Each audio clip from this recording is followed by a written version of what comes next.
ఆధునిక కాలంలో వ్యాపారపరంగా తీవ్రమైన నష్టాలు ఎదుర్కొంటున్న వాళ్ళు, అప్పుల విషవలయంలో కొట్టుమిట్టాడుతున్న వాళ్ళు, సోదరులతో విభేదాభిప్రాయాలు ఎక్కువగా ఉన్నవాళ్ళు, సొంతింటి కలను సాకారం చేసుకోలేక ఇబ్బందులు ఎదుర్కొంటున్న వాళ్ళు, కోర్టుపరమైన వ్యవహారాలతో సతమతమైపోతున్న వాళ్ళు, ఈ సమస్యల నుంచి సులభంగా బయటపడటానికి లక్ష్మీ నృసింహ కరావలంబ మంత్రం అద్భుతమైన శుభ ఫలితాలను కలిగింపజేస్తుంది.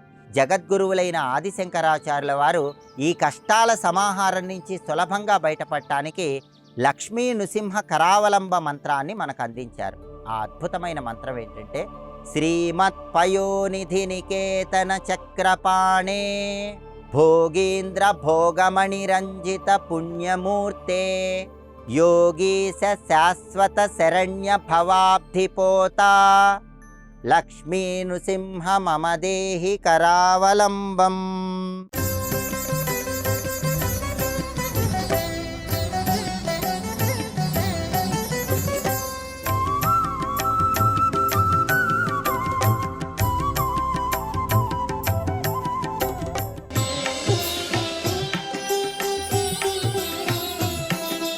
జగద్గురువులైన ఆదిశంకరాచార్యుల వారు అందించిన ఈ లక్ష్మీ నృసింహ కరావలంబ మంత్రం వెనుక ఉన్నటువంటి పౌరాణిక నేపథ్యాన్ని పరిశీలించినట్లయితే, జగద్గురువులైనటువంటి ఆదిశంకరాచార్యుల వారి మీద తీవ్రమైనటువంటి ఈర్ష్య, అసూయ, ద్వేషాలు కలిగిన ఒక కాపాలికుడు ఒక తాంత్రిక ప్రయోగం చేస్తాడు.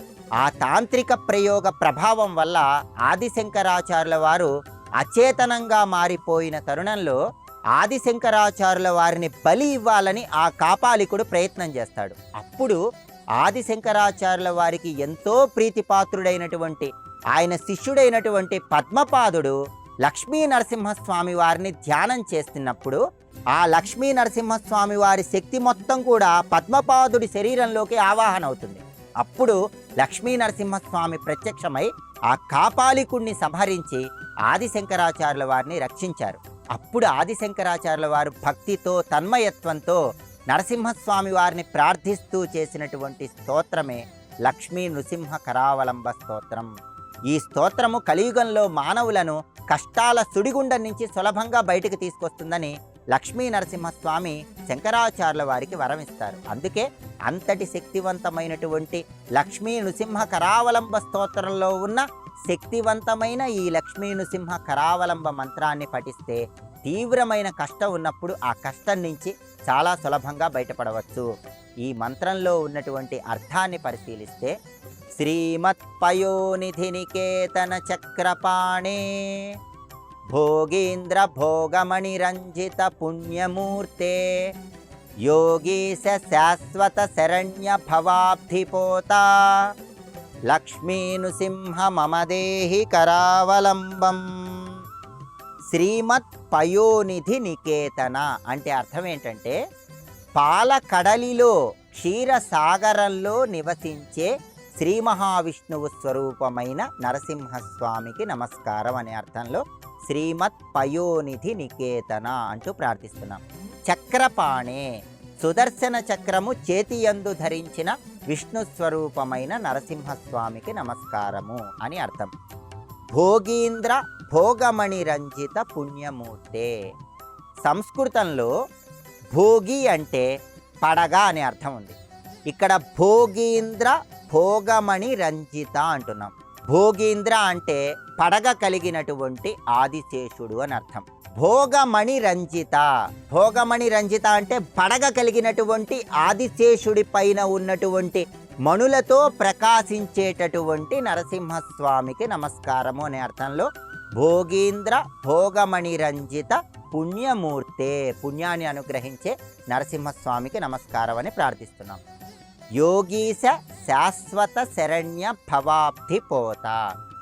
యోగీశ అంటే సమస్త యోగులను అనుగ్రహించేటటువంటి నరసింహస్వామికి నమస్కారం. యోగులందరికీ అధిపతి అయినటువంటి నరసింహస్వామికి నమస్కారం అని అర్థం. శాశ్వత శరణ్య అంటే ఎవరైతే శరణు అని వేడుతారో వాళ్ళని శాశ్వతంగా అనుగ్రహించే నరసింహస్వామికి నమస్కారం అనే అర్థంలో శాశ్వత శరణ్య అంటూ ప్రార్థిస్తున్నాం.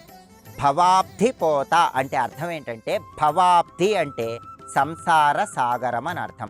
పోత అంటే నావా అని అర్థం.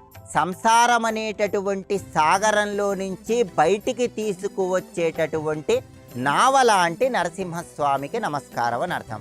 లక్ష్మీ నృసింహ మమ దేహి కరావలంబం. లక్ష్మీ నరసింహస్వామి మమ దేహి, నిన్ను ప్రార్థిస్తున్నాం, మమ్మల్ని అనుగ్రహించు. కరావలంబం, ఎలా అనుగ్రహించాలి?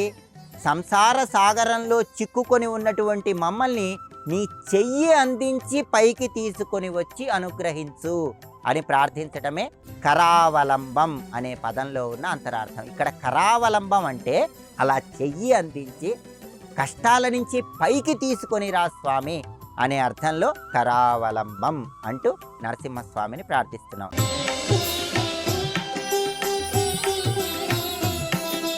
శ్రీమత్పయోనిధి నికేతన చక్రపాణే భోగేంద్ర భోగమణిరంజిత పుణ్యమూర్తే యోగీశ శాశ్వత శరణ్య భవాబ్ధిపోత లక్ష్మీ నృసింహ మమ దేహి కరావలంబం.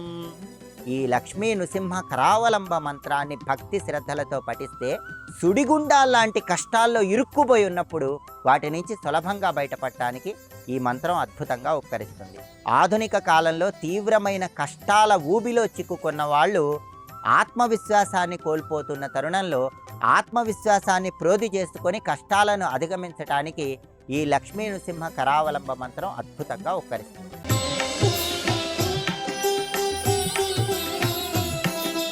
ఈ లక్ష్మీ నరసింహ మంత్రాన్ని స్త్రీ పురుష భేదం లేకుండా ఎవరైనా జపించుకోవచ్చు.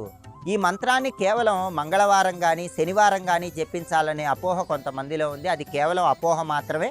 మంగళవారం శనివారం జపిస్తే అద్భుత ఫలితాలు కలుగుతాయి. కానీ ఎప్పుడైనా సర్వకాల సర్వావస్థల్లో ఈ మంత్రాన్ని జపించుకోవచ్చు.